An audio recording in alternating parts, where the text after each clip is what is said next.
general nerdery. So, at the time of recording, we are sitting basically in a barbecue smoker that is our town. Just like 2 days ago, I was thinking, man, the smoke has been pretty light this year. So, like, we live. So, my bad, guys. We live in Montana. We know what to expect. It's a fire season is a fire season.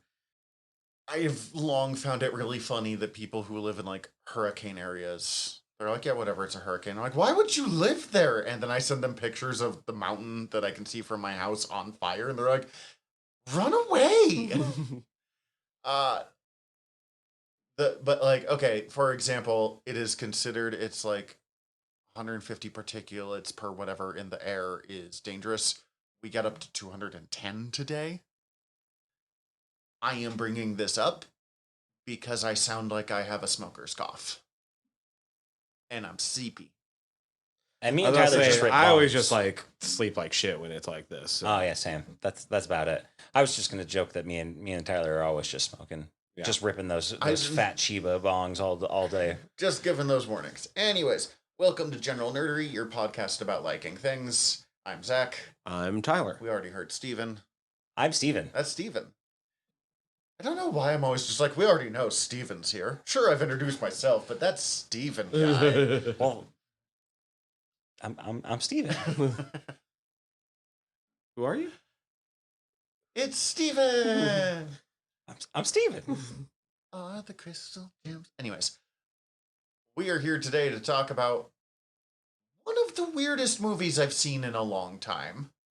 Mm-hmm. But before we get to whatever the fuck Dick Tracy is, and I'm super into it, actually, I really enjoyed this. What have we been ingesting? What? Oh, God. How am I supposed to remember things now? Well, we just said we were sleepy boys. Sleepy boys, and also we haven't recorded in like a couple weeks. Just 2 weeks. This is pretty normal for us. Is it 2 weeks? It's on word balloons that we can't record an episode to save our lives. That's right. That's right. Things? I don't know. More, I know I started in on... I still haven't gotten much further, but I did a little bit more Jujutsu Kaisen. They dropped a new season of The Serpent Queen. What's that? I don't actually know what that... I had brought it up before when me and Margaret were watching it. It's not comedic, but it's not a dramedy. It's more just straight up drama about the life of Catherine de Medici. Yes, okay, yes, I remember you telling me about this now. And it's not like... It does a lot of little different things, but doesn't lean like super into any of them. Like, it's a little bit anachronistic, but like doesn't go full on like plebs with the language. There's a lot of like fourth wall break. She talks to the audience directly at times. It's almost like her giving like a video memoir in a way. Interesting. And her getting to tell her life story, although as the audience we also get to see some things she wouldn't have got to see. But I don't know. I actually think I like this second season better than the first season. So I remember you liked the first season, so that's... I liked it well enough, but if it was just me, I probably wouldn't have like continued watching it after the first few episodes. But I'm glad we stuck with it, because this latest season I think is a lot more into like the political machinations of this season, and I don't know, you just get to see, they make it very clear how easy it is for the different rulers throughout history to just like use religion to order people around. Right. Yeah. The whole thing is like the Catholics versus the Protestants in the country right now. So it's interesting. Nice. I dig it. And it's kind of funny. I don't think I did much else. Like fucking Marvel Snap and Elden Ring. I don't know. Yeah, you're That's back about on your it. Elden Ring kick, so that's your life.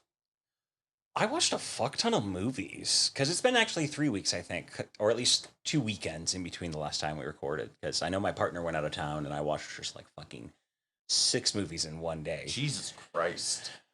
It's a Steven thing. I get it. I just... when I don't have someone with me to distract me, I will just watch 6 movies in a day. I had in the week before watched The Equalizer, and so I watched Equalizer 2 and 3. Then I watched Dick Tracy, and then I watched something else that day that I could look at my letterbox, but it's kind of unforgettable. Oh no, Damsel. I watched that new Netflix fantasy movie with Is that the one with Stranger Oh. Things girl? Millie Bobby Brown, and like she gets thrown into a pit and has to fight a dragon. Yeah. It's fun. It's fine. That's what we It's thought from the fine. trailers, in fairness. Like, Yeah. it looks... Yeah, it did some weird things that I was not expecting, and some stuff that I was like, okay, cool. The Equalizer, by the way, if you guys haven't seen the Equalizer trilogy, it's fucking slick and cool. I don't even know what that is. Denzel Washington is Oh, yes, okay, I do know what that is. former CIA black ops like spy type guy who's now retired, and now it's just like in the first one does a bunch of murder in a Home Depot of like a Russian mob that he somehow accidentally ticked off that wants to murder him. Okay. And then that's basically all of them. It's just like he like You had me at does a bunch of murder in a Home Depot. it's so good. You'll really fucking love it. The third one is a what if Denzel Washington does that, but he's in Sicily and he fights the actual fucking mob. Okay. And then the second one's basically what if Denzel Washington's murdering some more people as a secret agent. Oh, that one has Pedro Pascal, and the last scene of it, the big fight scene of it, is a fucking fight scene in a hurricane. All right. These movies are badass. They are fun. Highly recommend all of them. You did remind me I also watched Desperado because I got it in 4K. Oh. Or rewatched Desperado. I've watched that movie many times in my life. Yes, we've discussed Desperado a couple times on this podcast. It's a wonderful movie, and I'm glad you got it in 4K and that you were able to rewatch that. That's great.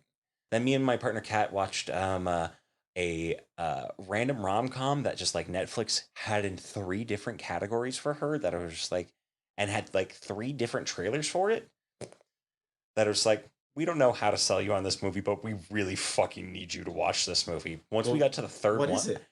It's Anyone But You. It's a new Netflix rom-com. It has I'm so terrible with names today. He's in the new Twister movie. He's also in a bunch of other I saw ads for this. This is like... it is Oh, is that new super handsome dude? yes, that new super handsome dude who's in Twisters and been a couple other rom-coms. We watched this movie and we got through it, and like throughout it we were like, man, this movie's just kind of charming and delightful. It's doing all of the rom-com bits and it's hitting all of the check marks in a way that's like very like noticeable, like, okay, you did that funny cute thing, you did this other And thing. you love a rom-com. I enjoy a good rom-com. I mean, I'll watch this for some Sydney Sweeney. Fair. It's also got the guy from Deadly FX and Deadly FX 2, the Art of Illusion, or whatever the name of those movie are. It's they go to a wedding in Australia for like bulk of the movie. And then they've got to like pretend to be a couple there or something. Like, yeah, they meet, they hook up, they have a one night like a date type situation that like she walks out of it. It's like a weird misunderstanding, and they like kind of like it goes badly. They hate each other. They think it goes badly, but actually they're like they want it to really work out, and it's just like a big misunderstanding, and like they just don't end up together, and then they think each other like left each other is the big deal of it. They meet up several months later because their friends are getting married. Glenn Powell is the handsome dude. Thank you. I appreciate that so much. And then they meet up at this wedding, and then it's convenient for them to pretend to be in a relationship. But it does a bunch of stuff that's very fucking by the books rom-coms in a way that it's just like, oh, you're doing all of this. This is great. You're at a wedding. You gotta lie to your friends that you're in a relationship, and you're slowly falling in love. It does everything. Then we find out after we finish it, and I'm like recommending it to my sister because I'm like, you're gonna love this movie. This is a movie that both you and mom would have loved. This is a family movie that we would have all watched together. And I find out that this is the same director who does like a bunch of movies that I didn't know he directed all of them, and I love all of them. And now I may need to watch the Peter Rabbit movies. Wow. Because he did the Peter Rabbit and Peter Rabbit 2, but he also did Easy A. He did Fired Up, which is a movie that I've seen many times and lives way too rent free in my brain for whatever that movie actually is. And Easy A is fantastic. And Easy A is fantastic. He also directed Friends with Benefits, the Justin Timberlake and Mila Kunis rom-com, where they're like just a random friends with benefits situation where they turn into a real couple. And all of them are fucking delightful and really well made. And now I'm like, fuck, do I need to watch Peter Rabbit now? Maybe. I'm going to. I mean, based off how much you like Paddington, it's probably a safe bet. Given yes, that is actually a good safe call. And then me and my partner also finished The Owl House, which, guys, The Owl House is really good. I've seen just enough of it to go, I really need to sit and watch this show sometime. It's really easy to get through. We blasted through like a couple episodes in a night, and it's very easy to do. They're pretty short episodes. The last season's only 3 episodes long, and they're like 45, 50-minute episodes. So basically like 3... Like a good movie, basically, to finish it off. Really cool fucking art. Really, really cool animation. Oh, yeah. Let's see. And I watched Trap. It's that new M. Night Shyamalan movie where Josh Hartnett is at a Rihanna concert type situation. Oh, we watched the trailer for this. Yes, Mm-hmm. yes. The serial killer having to... The most inept cops in the world in this movie. And there's a very good, like, credit sequence bit that pays off really well if you've seen the trailer. Let's see. Romance mangas continue. It's weird that as much as we do a lot of nerd shit, and then you did, like, 500 episodes of a horror stuff, when we talk about shit that we're, like, watching or reading, a lot of times it's, like, relaxing rom-coms. Why is that weird? It's not what I would expect. I need a cool off after I watch Dick Tracy. Volume 2 of You and I Are Polar Opposites, which is fine. The first volume was better. It's about I'm not sure what it's about at this point. Like, the first volume was this really awkward girl has a crush on the quiet guy and accidentally, like, says it out loud. And they decide to become a couple, and it's just kind of like a cute, neat, cute. And then the second volume is kind of heavily about, like, all of her friends, and I don't give a fuck about a single one of her friends.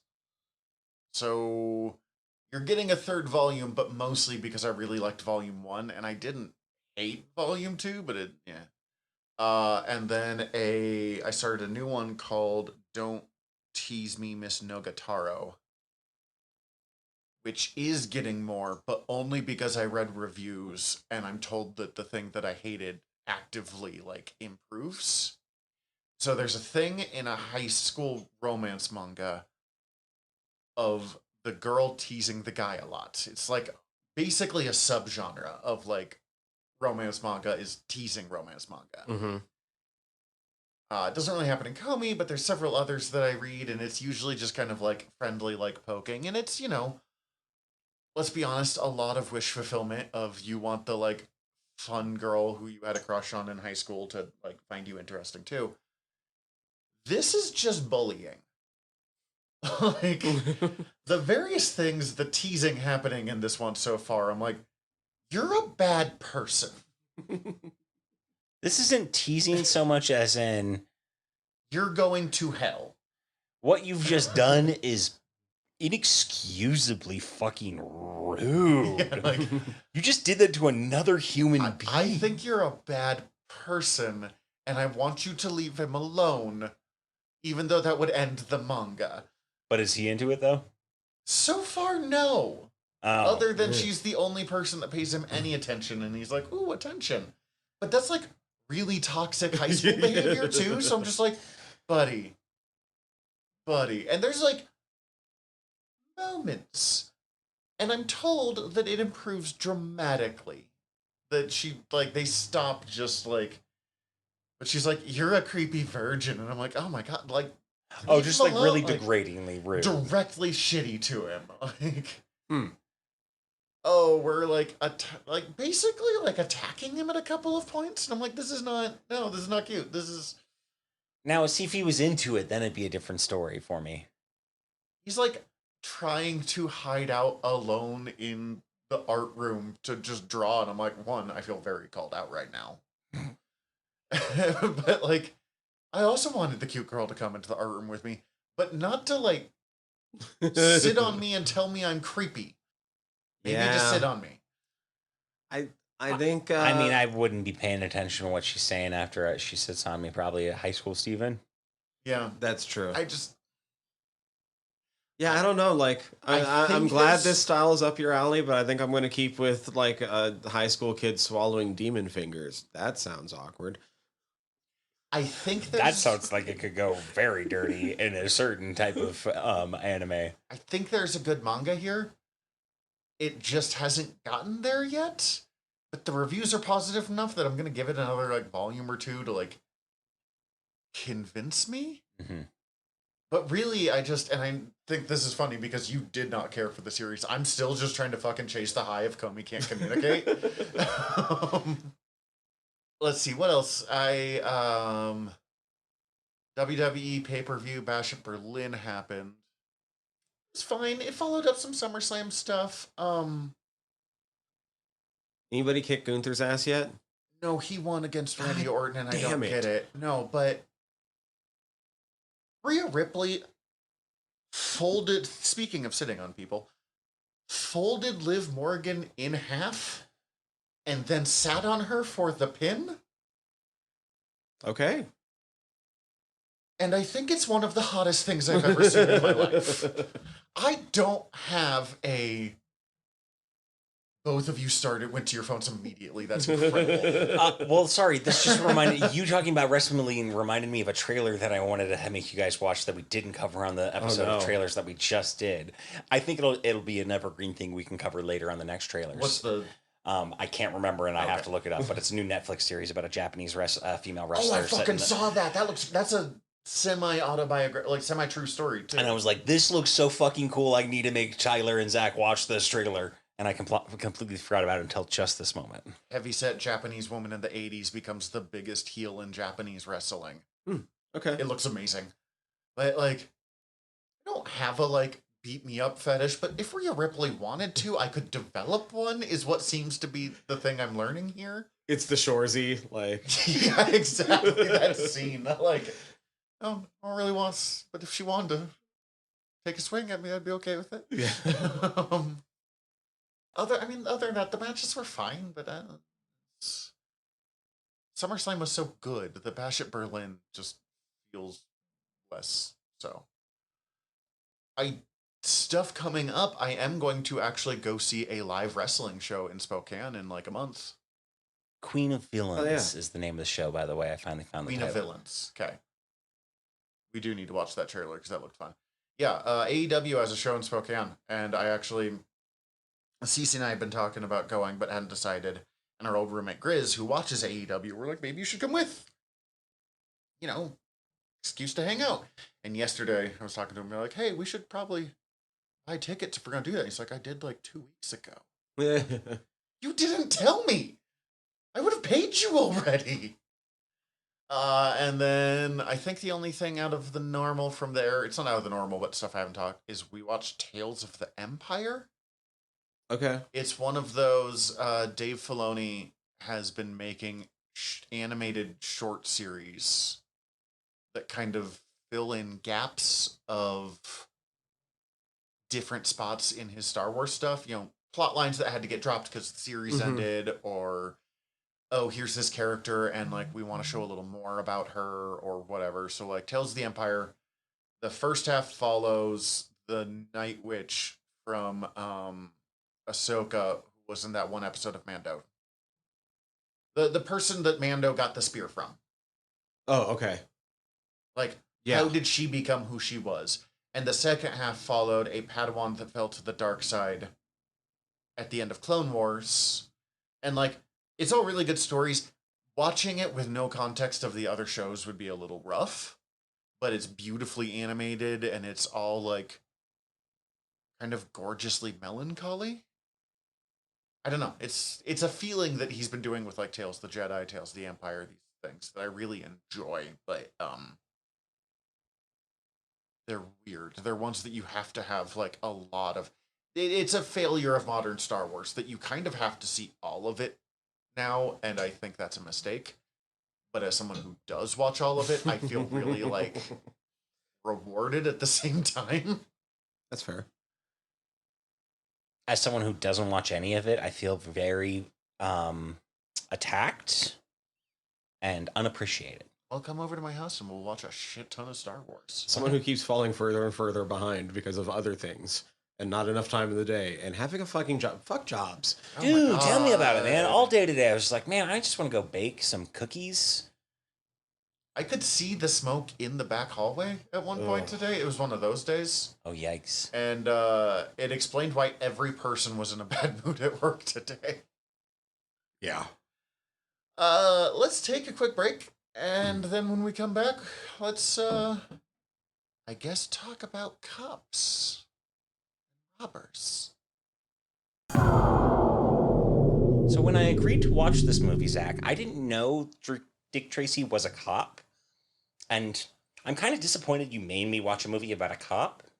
I definitely thought about that. Now, in fairness, when you told us between the breaks, I didn't know Dick Tracy was a cop, you made it sound like I watched this movie and somehow did not realize And also, like, Dick Tracy was a cop. The way he works, you could... Honestly, I don't know he's a cop either. Okay, actually, you're not wrong, because I also had a similar thing. I fully thought he was like a PI detective like guy who just like worked with the cops. One of my favorite artists is a writer-artist named Michael Allred. He did Madman. Okay, yes. He does a bunch of really great stuff, but he did a Dick Tracy miniseries. And as I was reading, I was just like, what the fuck is this? This is so, like, cop violence. So I actually looked up. Dick Tracy is, like, a directly subversive attack on the mob when it first came out in the 30s. Dick Tracy first came out in 1931, created by something Gould.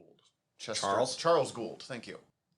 I'm going to make sure that that's correct, actually. So I think you're right on the It might be Chester. Gould. Chester Gould. So in the 30s, organized crime was rampant, as well as bank robbers, kidnappers. Bonnie and Clyde was earlier, but not a lot earlier. Like, yeah, so you could just like crime. Al Capone. Chester. Chester. Was I right on Chester? Mm-hmm. Fuck yeah. I'm pretty sure Al Capone was like a contemporary of when this came out. Yeah, no, so the character of Big Boy is a loosely veiled Al Capone. That's fucking ballsy when Al Capone is just out being Al Capone. Which makes it funny, though, because Al Capone was also the inspiration for Tony in the 1932 Scarface.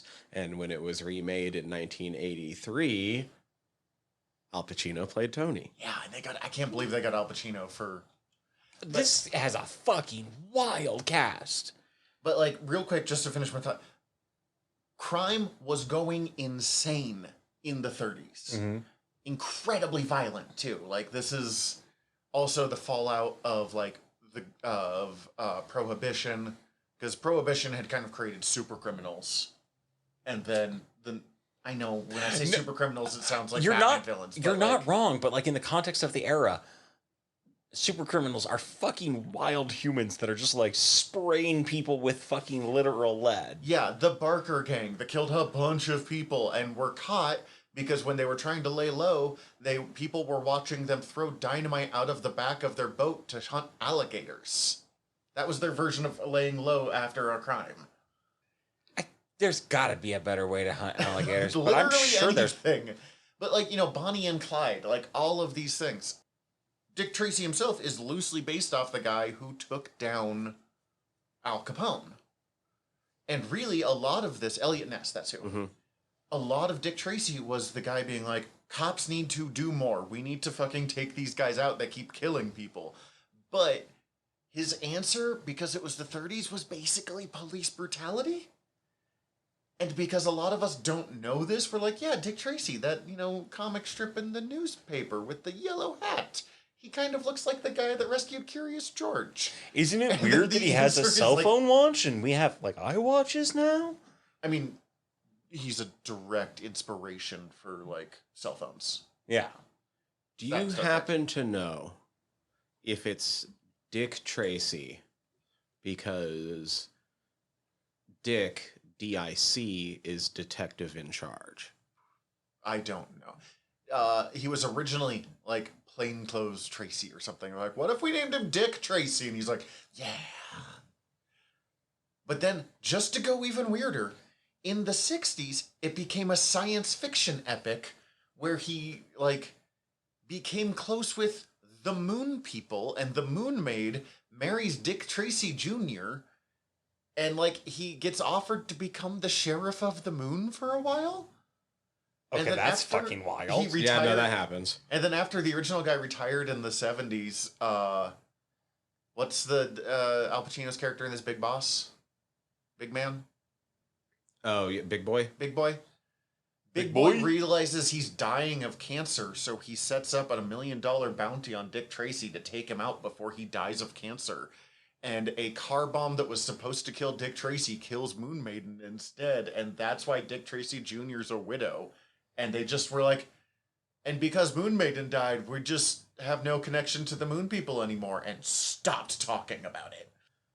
Dick Tracy lore is fucking wild, and I did not know this until like this year. So when I ran into that fact about him being sent to the moon and stuff, the person writing that up theorized that the decision to turn it into a sci-fi comic might have had something to do with some Supreme Court rulings in the years prior that gave criminals more rights than they had before, and Gould's thoughts about that.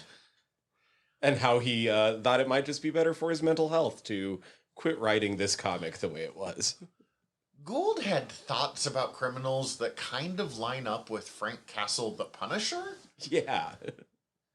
except his version wears a yellow fedora, which I kind of like better. I mean, it's a lot less threatening. It's deeply uncomfortable to read after, like, in the modern day, but also it's fascinating. And then we get stuff like this movie, which, fuck, I like this movie.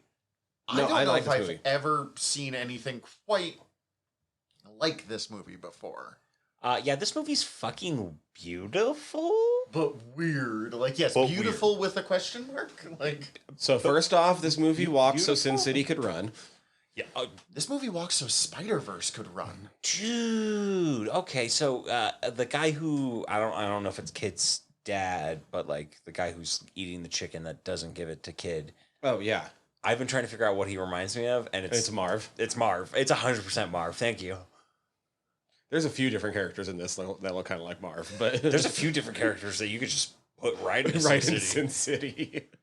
Frank Basically, Miller, everybody I don't in know that that comic Frank Miller table. was inspired by Dick Tracy specifically, but he was all about But those. he's a cartoonist. He's a cartoonist that loves that hard-boiled noir, and Dick Tracy is the newspaper equivalent of hard-boiled noir stuff.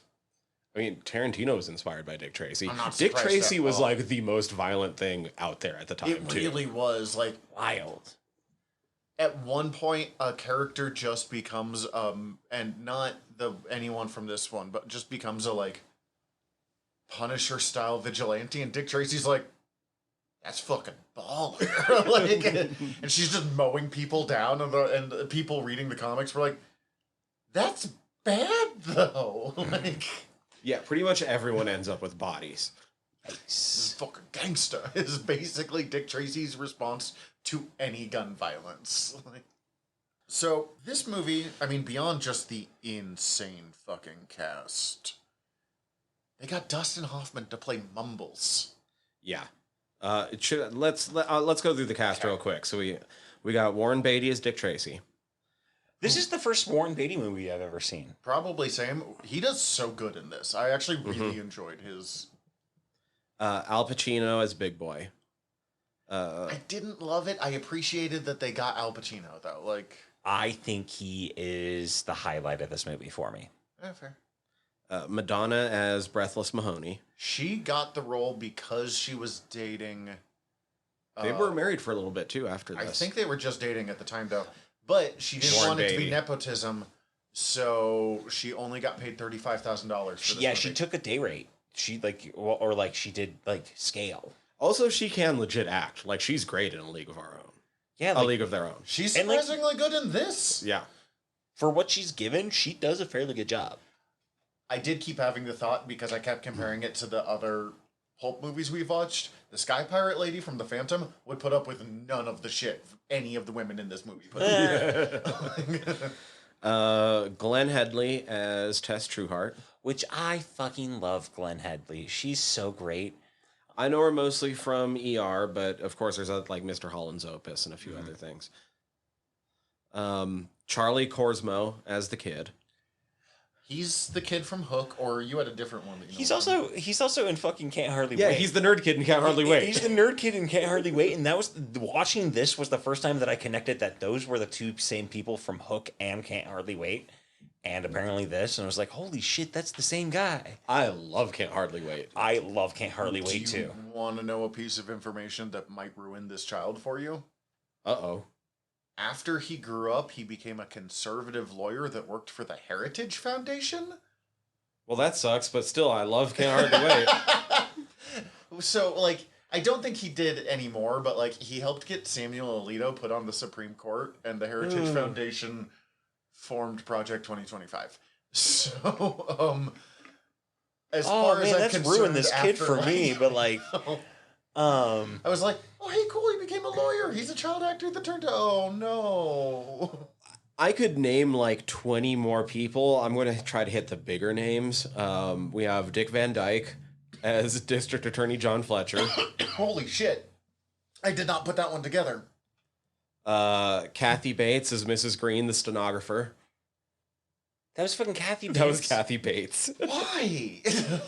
Like, Why not? Dustin Hoffman as Mumbles, we already mentioned. Also, that was almost Gilbert Gottfried. what the fuck? Like the loudest mumbles of all time? I think Gilbert turned it into a part of his routine for a very tiny bit, where he's like, I can't believe like I was considered for the same role as Dustin Hoffman. Like the only before that, the only sentence I could think of was like, yeah, I've seen Gilbert Gottfried act, and he's no Dustin Hoffman. William Forsythe is Flat Top. Mandy Patinkin is at 88 Keys. Mandy Patinkin was very obviously Mandy Patinkin. Every other bad guy had like incredible facial. Yeah, he like- just had some weird haircut. Paul Sorvino as Lips Manless. James Caan as Spud Spaldoni. I was literally just about to say James Caan somewhere in there. Catherine O'Hara as Texie Garcia. Yeah. Like, there's a lot of fucking people in this. So this movie, I mean, we said that it walked so Sin City or Spider-Verse could run. And kind of what we mean by this is a lot of movies over the years, even before this, have tried to capture the feel of a comic book or a comic strip before. I can't think of a movie before this that has ever committed to the bit in the same way that this movie has. From the use of matte paintings fucking everywhere, or the absolutely insane amounts of prosthetics that they use to get stuff like lips, or Big Boy, who looks just fucking wild, or Flat Top. Small face. Flat Top was one of the inspirations for Hammerhead. Like, honestly, a lot of the best Spider-Man villains are, like, would just fit into a Dick Tracy story. Oh, Tombstone would be so great. Tombstone, even the Rhino you could probably make work. Hammerhead, any of the like street level organized crime villains.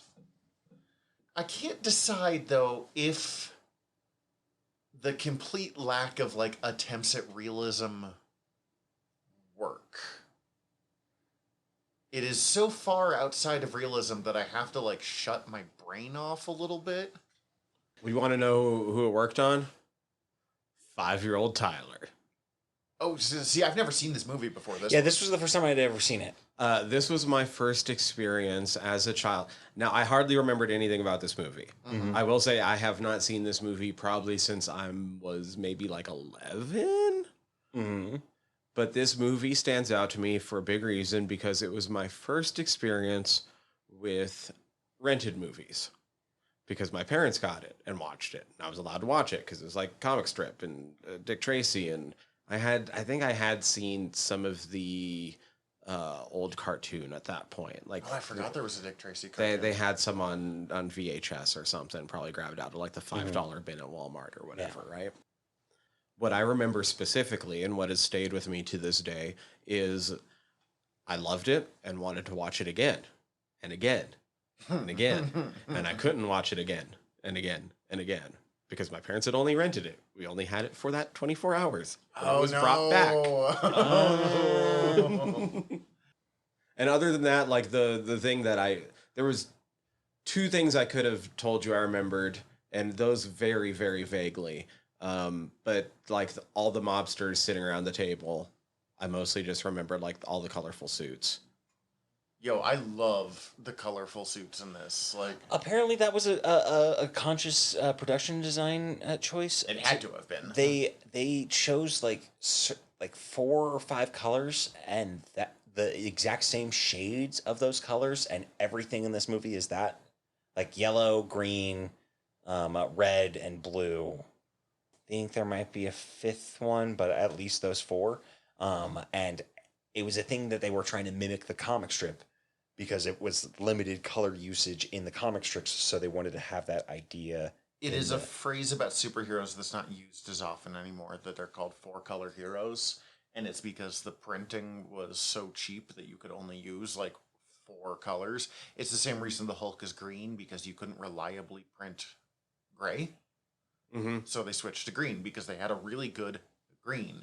It's why superheroes are so often primary colors, or even before that, it was, it's all of it. It's red, blue, purple, green.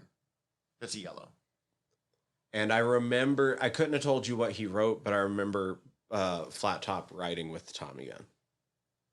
Because I thought Tommy guns were the coolest things in the world after that. Yeah, Tommy gun. I don't even like guns. Did they even show you what he wrote? Yeah, it's like... Yeah. It's like Suck It, Dick Tracy. Something like that.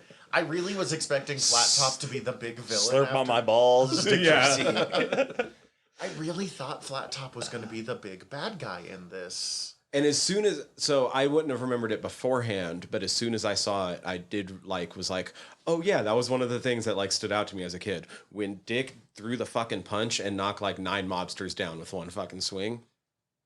That was some wild shit. Yeah. That was where he like made contact with like 4 of them and they fall into the 5 behind. Somehow, out of everything we watched in this movie, that was one of the few things that directly took me out of the movie for a moment.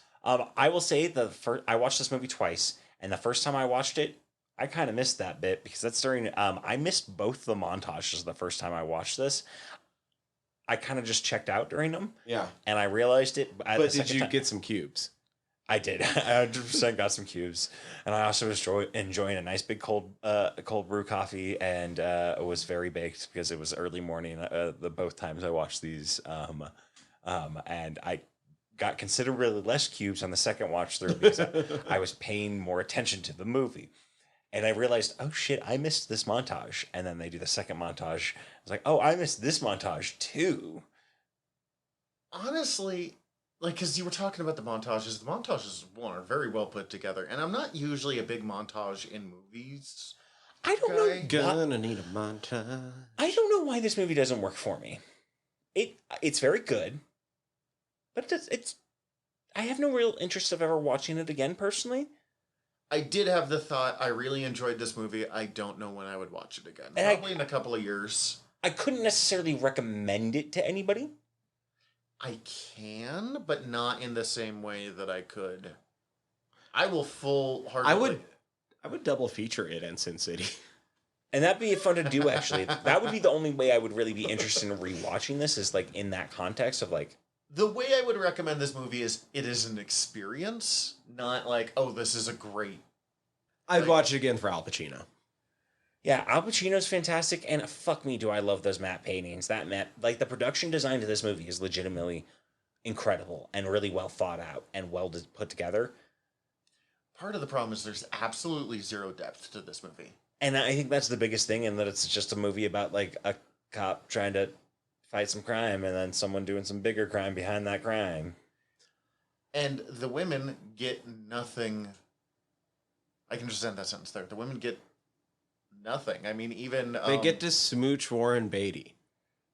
even Madonna's character, who like should have depth and stuff to it, and Madonna like really does everything she can with what she's given. There's no. I mean, well, okay, one, from this point on, spoilers for a movie that came out 34 years ago. But like the reveal that she's the blank, which one proves that the question would look fucking baller in real life. Like, as much as I did not like that voice, because it's just Princess Leia's voice from when she's wearing the armor to sneak into Jabba's palace. But like, when it's revealed that it's secretly Madonna, whose character name I have fucking nothing on. Breathless Mahoney. Thank you, Breathless Mahoney. I didn't. There was no like, oh, like I didn't. The first time I watched it, I was like, oh, I didn't see this coming. I didn't see it coming, but I didn't have like that moment of like, this is cool or whatever. Yeah, it didn't. So I did enjoy her singing like through the violent montages or stuff, or her singing like while the gunfight is happening. It made more sense to me on the second watch through. I was like, oh, I get why you're blackmailing the piano player. There's just not a lot of motivation for her, like why she wants to take over the city, or any indication that she does, other than she just wants to like Have power. survive and smooch. But like, does she want to smooch Dick Tracy? I feel like she doesn't, but is like, I'm going to smooch Dick Tracy you don't just to spend get your what I last want. moments alive smooching someone you don't want to smooch. I don't know. Dick Tracy seems like he's going to smooch you whether you're dying or not. He'd been resisting up to that point, though. Like, Maybe he's real horny for a corpse or a semi-corpse. Just saying. Well, I will, from my research, I will point out that the novelization at least makes it clear that she at least thinks she is in love with Dick Tracy. However, she is currently carrying on a behind-the-scenes affair with 88 Keys. yeah, that doesn't surprise me. And see, that makes that okay. So I read the Wikipedia article on this while I was watching it the second time. That was what I was doing actually while I was watching it, because at certain points I was like, okay, I'm just gonna split screen this on my computer while I'm watching it. And the second time I watched it, it was very interesting to realize that it was like, okay, so why is he doing this? Oh, okay, she knows all of this about him. She can manipulate him a lot easier. She knows how he's gonna react. Fuck, I forgot where I was going with that after watching the her motivations and stuff. Oh yeah, the novelization is fucking wild. Apparently, they like it fills in a bunch of plot holes. Fills in a bunch of plot holes, gives a bunch of backstory to all the gangsters, because they all have backstory because they're all from the strips. Yeah, The so biggest they all di- had long storylines in a lot of cases. The biggest difference being that most of them weren't goons, they were their own mob bosses. They made them into goons to assure that they... It was basically like, we don't know if we're ever going to get to make a sequel to this, so we want to put as much Dick Tracy in it as we can. And I think that might be the problem for me, in all honesty, is this movie's fucking filled to the goddamn brim. It is blistering at the seams with fucking Dick Tracy in a way that I was like, so it felt like too much, that like the things I enjoyed most were just like the production design, the face value of it. The story itself really didn't do anything for me. The story's not worse than, I know you didn't watch it, but The Shadow, like, and I'm not even really defending it at that. I also didn't think The Shadow was a great movie, but I had fun watching it. But like, And then it's also, interesting that I had more fun with The Shadow in some ways. I think that's just kind of an issue with the pulp genre being adapted into movie form, in that, like, unless they get the kind of, some of them get the tone of the strip comics too well, that it, like, the pacing of it doesn't quite work in a movie, I feel. I think this was an issue we had with the Phantom, is that, like, it felt overly long, but when we talked about it after the fact that like fucking nothing happens. That it's trying to adapt to the comic, and like the flow and feel of the comic. It was like, okay, now that actually makes sense to me. It's not good, but it makes sense what they're doing. I wonder if part of what made Pulp so effective at the time that has made it so hard to replicate these things is that thanks to the passage of time, Pulp is now always a period piece. I mean, that's Pulp it. crime novels were just contemporary violence. It's like you were mentioning The Equalizer when we were recording earlier today. Like that's actually closer to what a lot of pulp would be in the modern day. But whenever we try to adapt pulp stuff, we're like Tommy guns and the goofy shit.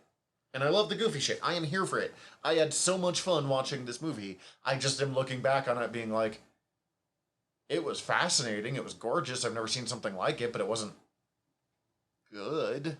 So I think part of it is, and I kind of brought this up back when we first started talking about pulp properties, is that for the most part, there's either two things, like you brought up. It's either pulp and it's a period piece, or modern day pulp just isn't pulp anymore. It's evolved into other things. Mm-hmm. Like Grindhouse was pulp. Mm-hmm. Giallos were pulp. Mm-hmm. Now it's just a crime drama or an action movie, Or like I think there's fuck, there were so I think many there's things. a lot of like more like the low budget, more splatter side of underground horror actually the straight to DVDs owes a lot more to pulp than a lot of other things. That makes a lot of sense. Or I guess straight to streaming now, but Because a lot of it at least has the same goals in mind, where they're not selling it as being an amazing story. They're selling it as a story where you're going to see this particular type of violence happen. and you'll have fun. Yeah. Or like this particular style of crime thriller Right. type thing, which I fucking love pulp things like that. And that like watching this made me for some reason think of wanting to rewatch Lucky Number 11. Oh, that's a great movie. I mean that, and in conjunction that I had just watched Trap, and I was thinking about Josh Hartnett. Yep. And like Lucky Number 7 is Yojimbo. fuck. If you ever want to read some kind of modern pulp that actually works really well, there's this comic book series. They have 2 miniseries called Gun Honey, which inexplicably, other than the name, all the covers are the main character mostly naked, covered in honey. No, I was actually going to say Gun Honey sounds pretty horny. It is, but it has nothing to do with that other than what it is it's a crime drama about this woman whose job it is to supply black market weaponry to criminals or for heists or whatever. And then she, sells guns to the wrong person. She's the gun honey. But yeah. But like, for whatever reason, they're always just like, let's have Art Germ, who does a lot of Marvel Snap stuff these days, draw a mostly naked woman with honey all over her body. And you're like, Because Archerm is amazing at it. Archerm has some of the horniest variants. I have been following him since he was on DeviantArt before he became a professional artist, and it's so funny that, That's always fun when you follow someone that's like, oh shit, you're like a full on like known professional now. And I saw your fucking cringe days. DeviantArt. I feel weird about this movie because I had fun. I was looking forward to this episode. I thought there'd be plenty to talk about. But so much of what actually holds up is either a bit of that 90s charm of like kind of the weirdness of how 90s movies operate. And the other part is the visual stuff. And I don't have fucking fuck all to say about that in an audio podcast. Well, I do want to cut in real quick and say that do. we have been selling this movie short as we keep forgetting to bring up that it's the 3-time Academy Award winning Dick Tracy. So fucking 3-time Academy Award winning Dick Tracy? For best art direction, fair. best Yeah. makeup, Yeah. and Best Original Song with Which- Sooner or Later, I Always Get My Man, because we didn't even point out that Stephen Sondheim did 5 original songs for this movie. And then The Danny soundtrack of this Elfman movie did the fucking rest, rules. right? Yeah, Danny Elfman did the soundtrack, and Stephen Sondheim did 5 original songs. On some level, this movie does everything right in such an interesting, original, creative ways to make something that is so paper thin. Like, I don't But understand stylish it. as fuck. Oh, stylish as fuck. But that's it. That's where it ends. Yeah. Like, A thing that I read on the Wikipedia, but it didn't need a citation, so it's a bit apocryphal and not fully verifiable as far as I can see, but was that it was making the claim that this is one of the last major motion picture films to do no CGI. It's all practically done in camera or like practical effects. Like they built for the train scene, they built tracks and have like camera. They use, I forget the terminology for the technology, but it's basically like a glass plane with the superimposed with the images superimposed on it, and they're filming that in front of the camera, and then they have like a model of the train going as well. oh yeah, that was very obviously not a real train. But like this is one of the Or last a real train, but not a... one of the last major feature films to be released that used no computer generated effects. And yeah, it's hard to verify that, but like it has no computer generated effects is a thing that they can verify, and it shows. It's got a fun charm to it, and they do some fucking masterful practical effects with some of their transitions and like the matte painting, and that's all done with the same technology where it's like it's a matte paint on like glass, and they're like doing. Dude, I love matte paintings. They're doing like multiple transitions of them like moving through with a camera. It's so beautiful. So the other pulp properties that we've talked about so far, we were always bringing up the fact that they were chasing the high of Batman '89.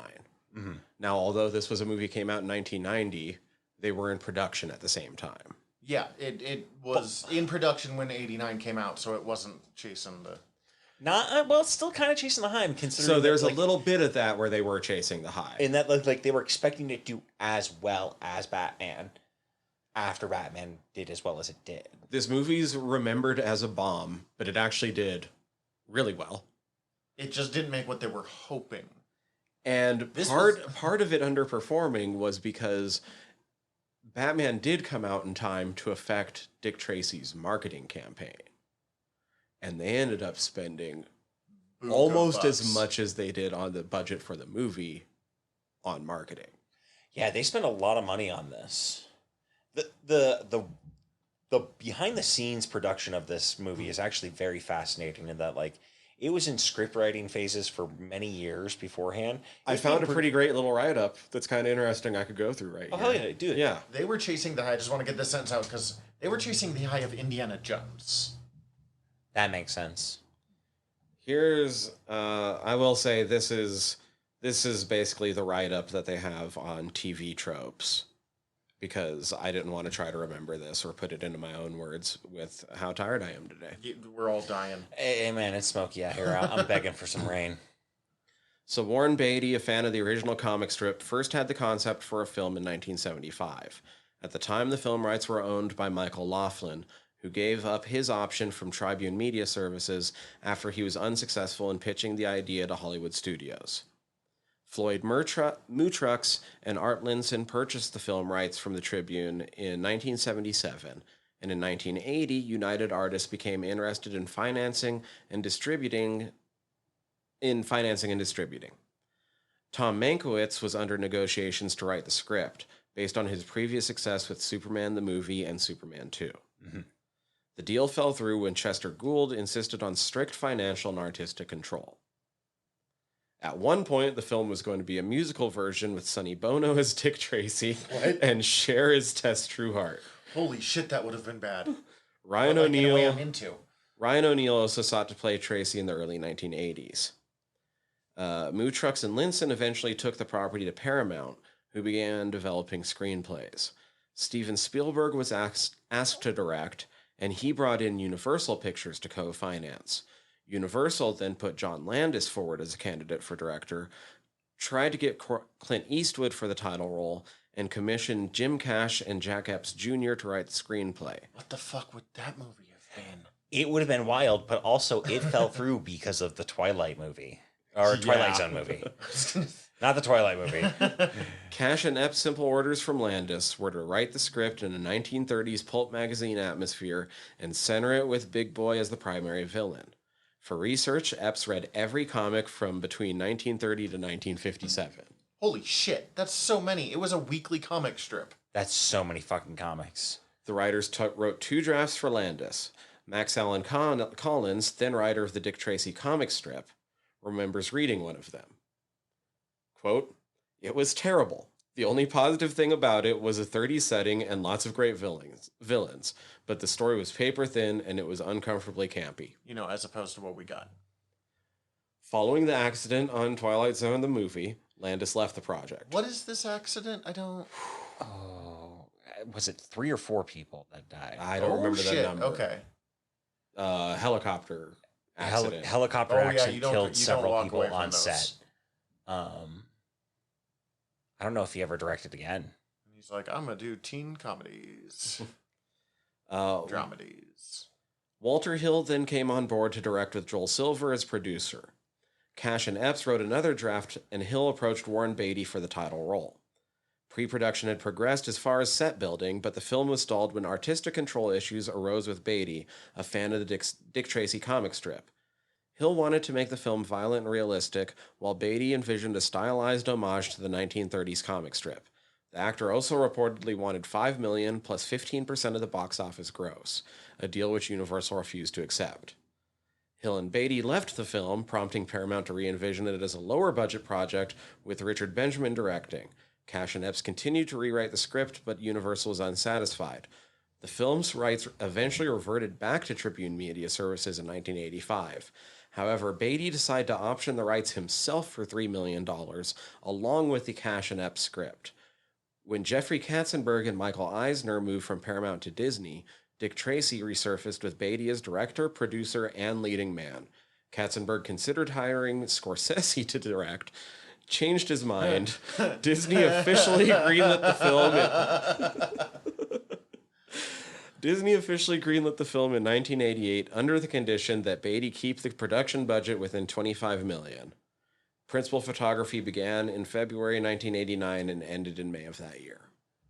Is there anything on the actual production budget? Because I think they went wicked over. I think they went wicked over too. And then also on top of it, then they basically paid all of that over in advertising, if I remember correctly from the Wikipedia. And there were other stars considered, and I have a list of those too. Yes, the only one I remember is fucking wild to think about. I'm hoping for Nicolas Cage, but Jack Nicholson turned it down to do Batman. Good call, Jack Nicholson. Good call. Good call. Robert De Niro. Would have been interesting, but not the right person for Warren Dick Tracy. Beatty's better. De Niro should have been one of the villains. Yes. Bruce Campbell, which Beatty himself shot down when he was only in the more producerial role. The erection that I just got. I mean, he would have been incredible, but it would have been too hammy for what they're looking for. Campbell also tried to adapt it to TV, but Beatty turned down the TV option unless he got to play it. I don't think anyone other than Beatty should have played this. That's I think the Beatty was other too good. fucking weird thing with this is that Beatty's fucking... Oh, Beatty's holding on to the rights like a madman. Beatty's a fucking wild weirdo about the Dick Tracy Makes rights. me so happy. We'll get to that. Let's get through the pre-production and the production before the... Other candidates included James Caan, Harrison Ford, Yes. Richard Yo. Gere, No. Mel Gibson, No. That was the wild one that I could not see, but it's fucking just like still wrinkling my I brain. would rather have Richard Gere over Mel Gibson. Paul Newman, That one I'm into. Robert Redford, That would actually work. It would. George C. Scott, Remind me who George C. Scott is? Patton, Oh shit. and Tom Selleck. Oh my god, Tom Selleck would be fucking wild. Kim Basinger, Melanie Griffith, Michelle Pfeiffer, and Sharon Stone were all considered for Breathless Mahoney. Mm-hmm. Macaulay Culkin was considered for The Kid, but turned it down to do Home Alone. Much better choice. Good call, Macaulay Culkin. Although, Parents, presumably. What do you think his life would be like if he had done it instead? A lot less of a shut-in. Don't know if he would have gotten to date Mila Kunis for a few years. Yeah. Okay, I'm worth it then.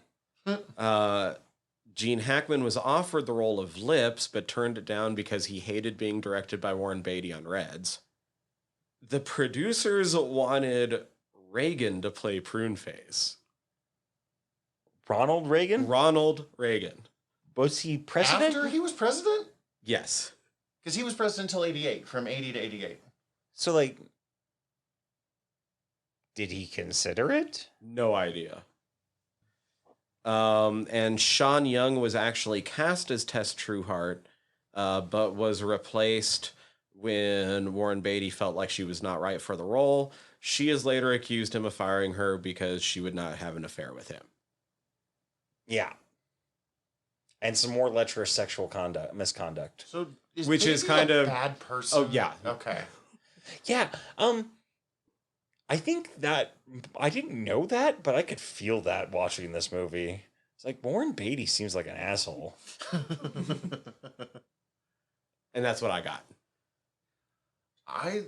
The thing that blows me away about this movie is they thought it was going to be their Indiana Jones franchise. Oh yeah, they were both very prepared for it to not get a sequel, so that's why they threw every fucking thing in it. The creators were prepared for it not to get a sequel. The studio was like, this is a franchise. We're gonna. And did they just never watch what the fuck they were making? Because, like, Must have not. this movie's too weird to have been that. Like, But like they did so much marketing for this. They did a fucking Roger Rabbit short for this. They rebroadcasted a bunch of the original Dick Tracy radio plays. That they then had to go back and edit because there was like a bunch of complaints. They're like, hey, these couple characters you have are incredibly racist stereotypes. Lots of toys. Yeah, lots of toys. They fucking pumped this out. Like, it was a huge marketing campaign for this movie. just think about how weird it was in the 90s that, like, the big toy lines for a couple of years were Batman, Dick Tracy, The Phantom, The Shadow, and Star Trek The Next Generation. Although, thinking about it, in all honesty, considering Ninja how Turtles. weird fucking looking Batman is, No, I'm just, like, after He-Man died and where, like, Ninja Turtles were dying down and they replaced it with, like, fucking Dick Tracy and The Shadow for a solid, like, 2 years. wild. I think the most interesting thing about this movie, as much as I enjoyed it, is what happened afterwards. Because Disney didn't want to make another movie, but they were... It sounds like them and Warren Beatty ended on a relatively, like, okay note about it. But Warren Beatty and Tribune Media Yeah. got into a decades-long fight, and it is the pettiest shit And it's that only I've ended ever heard. recently, in like No, the last decade. it's not ended. It's not even done? No. So they were fighting. Oh, correct me if I've got this wrong anywhere, but it went into a huge fight over who had the rights, and Tribune Media started trying to develop Dick Tracy properties without Warren Beatty. Because they were claiming that, like, enough time had elapsed without him doing anything. Enough time had elapsed, so it reverted back to them, but they didn't wait for it to revert back to them in the way that the contract between the two had specified. Yeah. I do not know the details of that. It ended up in years-long court cases. Wait, are you telling me you're not a scholar on like fucking legal stuff? No, but I did read about the ancient Harappan civilization for like 3 hours yesterday. You don't know contract law? But anyways, What are we even doing here, Zach? Years. So the way I'm reading it here is like you had it right. They try to reclaim it, but they basically did it wrong. Mm-hmm. And in a when shitty Warren, way, they just kind of like were like kind of shoved him out of. And fuck Warren. well, and Beatty that's the for it, thing. but, Warren like, went to them to be like, "Cool, we can settle this," and they went, "Oh no, we didn't do anything wrong the first time." And he's like, "Well, fuck you then." And Disney was like, "Yeah, no, we kind of like Warren, and we're not planning on doing anything with the property, so we're gonna give the rights to him." So that's how he ended up with the rights himself. mhm. Yeah, he has the rights himself, and like has maintained that by doing the weirdest shit with it. So in like 2005, he did a short on, I want to say like AMC. I want to say like AMC or what, I don't think the TMC. short- I want to say it was Turner It could have Classic, been TLC. TMC, Turner Classic Movies. TCM. I don't think the shorts came till a little bit later. It was 2005 where a lot of this kicked off. I don't think the short came until like 2010. Okay, so in the early Yeah. 2000s, he does a short where it's literally just someone interviewing Dick Tracy. Leonard Maltin. Leonard Maltin interviewing Dick Tracy about all of this, but he's not interviewing Warren Beatty. He's interviewing Dick Tracy, where Dick Tracy talks about how Warren Beatty has an idea for a sequel, but you would have to talk to Warren Beatty about it, not me, Dick Tracy. And that kept the rights because he had done something with it long enough that I think it was in, last year, 2023? Mm-hmm. That he did Dick Tracy Zooms In, and he just did a Zoom call with himself. between Dick Tracy and Warren Beatty, and it's supposed to be the most surrealist, terrible thing that a lot Oh, of people and Leonard have ever Maltin seen. returns for it. Oh yeah, Leonard Maltin comes back, which And- Leonard And Ben Mankiewicz. And it ends with Dick Tracy and Warren Beatty like agreeing to be nicer to each other. But the thing is, that keeps Dick Tracy in Warren Beatty's property ownership until the year that it hits public domain. So, because they refused to settle with him back in like 2005, he got so petty that he's made it so no one can have the exclusive rights to Dick Tracy until either he dies or it Or enters goes- public domain and no one ever can again. I mean, how old is he now at this point? Do we know? Fucking ancient. So, like, Yeah, because he was already old in this movie. Like But he's even already old in then, this movie, it but would be- also this man seems like he fucking lives on spite. Yeah. he's Dick Van Dyke, but without the, like, toothy harmlessness and the just, like, anger. Yep. Wait, I do also want to point out along with this, they never made any follow-ups other than those interviews, which are, yes, weird that I exists. want to watch them. They're supposed to be god fucking awful. Leonard Maltin gives a really good interview. I know him because I learned about him through Doug Loves Movies, and the Leonard Maltin movie game. Mhm. And then I followed him just online, and he's actually a delightfully interesting human, and I really like his reviews of stuff. But the novelization had 2 sequels, which were both short print runs and out of print for years now. So they are both highly sought after, extremely expensive collector's items. Weird. This movie is so fucking weird. They're so petty about it, too. In something that, like, why? Why would anyone be this invested in this weird little movie that, like, we came in wanting to say nice things about it, and most of what we've said is it's pretty but not very good. It's kind of hollow. There's not much to it, is the problem. Like, the best things about it are things behind the scenes, in all honesty. So there was one other thing that stood out to me when I was watching this, and it's that culturally, we tend to identify either Scent of a Woman or Heat when Al Pacino became the most Al Pacino. Ooh-ah. Ooh-ah. I would like to contend that it's possibly Dick Tracy where Al Pacino became Al Pacino. You make a very good argument. There was when he's choreographing the dance scene, Exactly what I was thinking of right there. Is like, and that I'm is- like, ooh, that is like uncomfortable Dunkachino flashbacks. He's so weird in this movie, and sometimes it works and sometimes it doesn't. Did you ever see the Dunkachino clip? I've definitely not. I have no oh, idea. you've what only that seen the is. clip. You haven't. I Watched haven't the watched. No, I did not watch all of Jack and Jill. Coward. That awful Adam Sandler movie? Coward. Oh my god. I watch bad movies for fun. I don't know why. What is it like? Al Pacino becomes a spokesman for Dunkin' Donuts in it. Yes, and he does a selling commercial. their cappuccino, and it's the Dunkachino, and he's Al Pacino selling the Dunkachino. What's my name? Dunkachino. Dunkachino. Kids from 7 to 17. It's the peak height of the bad era of Adam Sandler.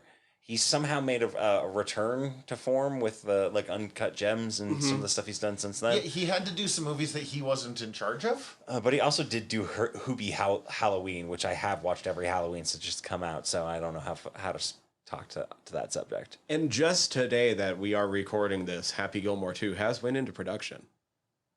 Oh, That sounds like a terrible idea. That just fills me with joy to know. Yeah, Two I'm reactions, gonna two watch kinds of that. people. I I'm will gonna too. watch that. I don't know why. I laughed way harder than I should at the bit where like Al Pacino's running off with Tess Truelove. And like the whole thing, I'm like, he's not even armed, just walk away, Tess. Like They said I kidnapped you. I didn't kidnap you. But now I'm kidnapping you.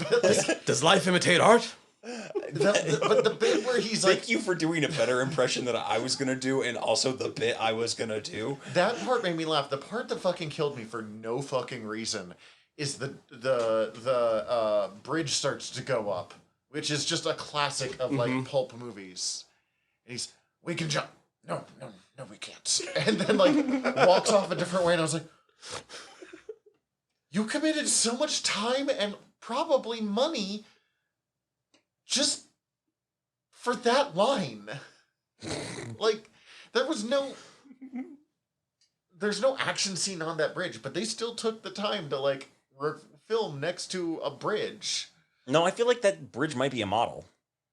Okay, in that case, they set up the model bridge. No, there is actually an action scene that they specifically cut to, and it is Warren Beatty doing kind of a shimmy over the railroad crossing guard that comes down to block off the bridge. But This is such a weird movie, man. I was going to say he jumps over it, but it's only a jump that a 54-year-old man can do. Two other takeaways that we haven't talked about is that fucking kid eating is disgusting. Him eating that meal the first time the kid's introduced and just like eating nonstop like as a garbage disposal. Kid eating or Steward of Gondor eating? Lord of the Rings, the cherry tomato.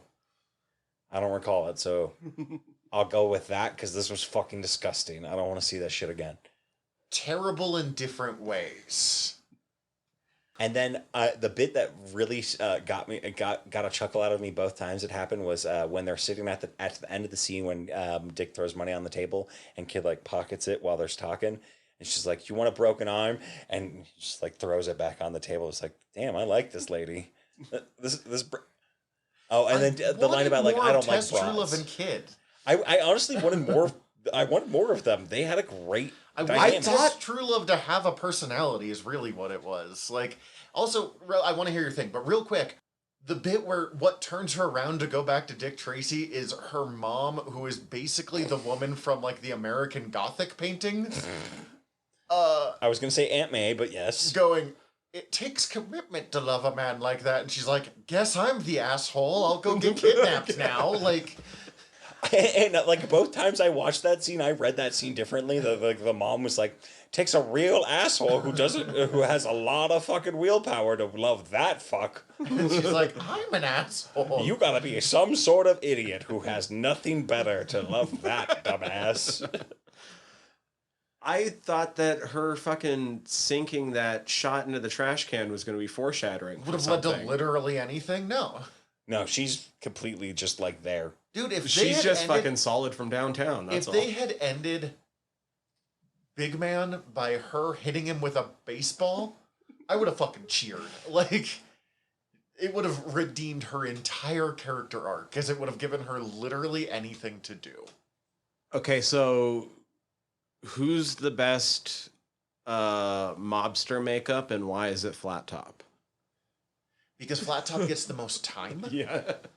I don't know. Lips was fucking deeply uncomfortable. Ugh. Also, if we're gonna talk about uncomfortable food scenes, Lips eating the oysters. Oh. For some reason, that one didn't upset me as much as Kid. Kid was just like, dude, Kid, slow the fuck down. Kid, you were eating... Put the steak down and use some goddamn utensils. It's really satisfying to just pick up a steak by the bone. That is true. Like, I mean, yeah, but also... But we live in a society. You are indoors. This is not a barbecue. Oh, and Madonna's hot. Forgot that. 1990s Madonna's hot. she was so hot that they temporarily brought 40s fashion back into fashion because of this movie. Well, she also was marketing this movie on tour and, like, intentionally, like, suggested putting the marketing to this movie in her tour. Sure, but, like, I mean... So, like, subsequently, that's why it probably got fucking, like, 40s fashion got back in vogue. It's still impressive. I just... Again, I wish, you know... I don't even need a lot of depth. Like, Catherine Zeta-Jones's pirate captain character in The Phantom wouldn't have put up with any of the shit that she puts up in this one. And just a little bit of that, like... Yeah, moxie. but if they teamed up. There was no moxie in any of these characters. I know, it takes a lot of moxie to go back and love a man like that. Also, the ways that You gotta she's be a just like, fucking lunatic to love a guy like that. what up? I'm here in the police station, just climbing on your desk, being like, nothing to see here. Oh, the bit about sweating in the dark. I was like, ooh, damn. I sweat better in the dark. Yeah, no, she's very like, please fuck me right now. What are you not getting, Warren Beatty? That I'm Warren Beatty, and We're- what do you see in me? We're making a porno, not making Dick Tracy. This is what Madonna wants right now. That is kind of Madonna's whole mood in this movie. And see, the porno title would just be Dick Tracy. Dick Trayson. I got nothing better No, than it's that. not. Like, it's already got dick in it. Like, They'd ruin it. It'd be like Cock Tracy somehow. Like Dick in me. Dick in Tracy. yeah, Dick and Tracy would probably be it. Yeah, that would be how they make it legally different enough that it's... I am also now worried that I have been sexist against Madonna, that my view of this is her entire thing is fuck me. But that's No, also that's kind just of what she her was role given. is. Like, That's kind of the entire... Like, she's being manipulated by Big Boy, but also at the same time, she's... Manipulating everybody. right where she wants to be. But at the end of the movie, you realize that that's exactly where she wants to be, so that she can be both manipulating 88 keys or 89 keys, 88 keys. 88 keys, and Big Boy and Dick Tracy. was it just me, or was 88 Keys dressed like a little kid for large parts of this movie? No, I kind of felt the same. Yeah. It's the colors. I think it's the colors. Because the colors worked with the suits and stuff, but you took out the suits and it straight up just looked like the Sandlot, but with... Well, he was one of the few characters that wore patterns, and I think the other character that we normally saw patterns on was the kid. That's a very good point. And also, okay. a lot of their clothing was very similar, too. Mm-hmm. I did like the... I thought Warren Beatty actually was really good with the kid. Like, those scenes of the two of them, there was good chemistry Kind there. of the best parts of this movie, because it's the only fucking, like, pathos you're given in this whole fucking movie. Pick the suit that you want. And, like, the suit that you come out with is maybe the worst suit ever created. Like, usually I Yeah, love a bad Django. suit, but, like... And, like, him the fucking orphanage showing up and the kid running but giving back, figuring out that they're actually not the orphanage and, like, going and helping Tracy, and, like, that relationship dynamic building throughout the whole movie is probably the best dynamic for me, in all honesty. That's the thing that works the best, is, like, their relationship. That said, you saved a cop, random 8-year-old boy, and thus we're going to make you a cop. once you pick a name. That's the only thing keeping you from Hey, it's being temporary until you have a name. a cop. Like, because at first they're like, So you can commit some coply crimes now, but you can commit all the coply crimes when you I get just wait, had so this what- moment. No. I had this moment of like, oh, they're giving him an honorary police badge. Yeah, that's a fun thing. No, they're just making him a police officer. Wait, so you're telling me that they were actually cool with choosing your preferred name all the way back then? No, they actually weren't, which is why they needed him to pick a name. Kid was his preferred name, but it was like, nah, kid, you need a name. What's your name, kid? Kid. Fuck, dude. That sucks. Also, was that his dad? Or, like, he kind of seemed like Fagin the Jew to me, and I thought that was going to be a storyline, but instead Dick Tracy just, like, hits him and it's over? It's never exactly clear. He says, like, what parents, when, in response to Dick Tracy asking about it. Like, it's never implied explicitly that he's a father figure. It could just be, like, some sort of guy that is taking care of him. I was taking it more as a Fagin thing. Yeah. Yeah, I was imagining this is a guy that lets him sleep here. Maybe gives him chicken if he brings him stuff. I had fun. I know we keep talking about how it's a bad movie, but I honestly do recommend watching it. But watch it with an awareness that it's one of the weirdest goddamn things I've ever seen. And it gets weirder the more I think about it. Yeah. Like, it is a brilliant bit of so many bits of craft creating nothing. So I have challenges with telling if people are attractive in older movies. Is Warren Beatty supposed to be like conventionally attractive for that era? I think so. Yeah, he's pretty just like... Classic square jaw. Like a handsome man? Yeah. Huh. Sometimes He actually really fits the Dick Tracy He type looks handsome. like Dick Tracy. And honestly, like, when he puts on the suit and tie, like... Or not the suit and tie, the coat and the hat, like... It works. It looks really good. Oh, that's the thing. His useless fucking cop minions, whose entire role in life is to be like, Can we get you a coffee, boss? Yeah, like, oh, the couple times they have ideas, he's just like, no, fuck off and do what I tell you. No, you're right. Are you sure I should jump? We have to take him to the state prison because he's like heavily indicted for murder or accused of murder in a storyline that they just drop. There's no point where Dick's innocence is ever proven in this.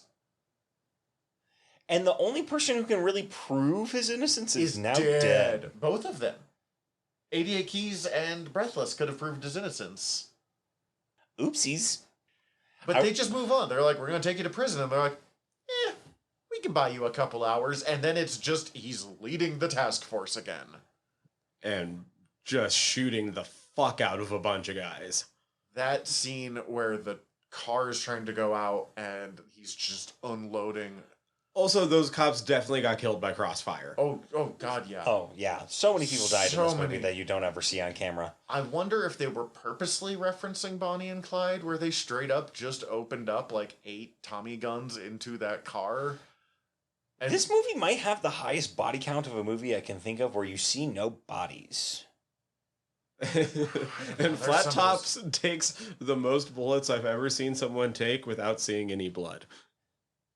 It's very cartoonish gun violence.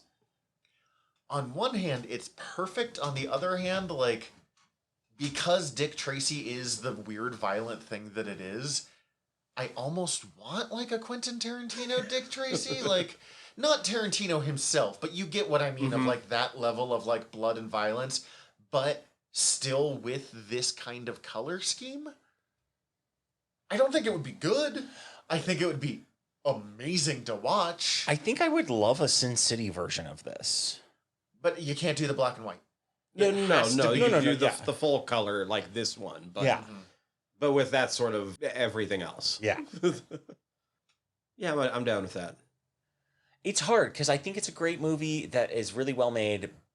And, like, I don't know who I would recommend it to, but I would recommend it, if that makes sense. This is the most extra thing I can think of to describe it. It's that quote, sound and fury signifying nothing. Yep. Ooh, ah. Ooh-ah. we've talked about next time, but not today. So I know it's one of two things that we're not going to tell you about. Because otherwise we'll jinx it? Because otherwise we'll jinx it. But both are good things.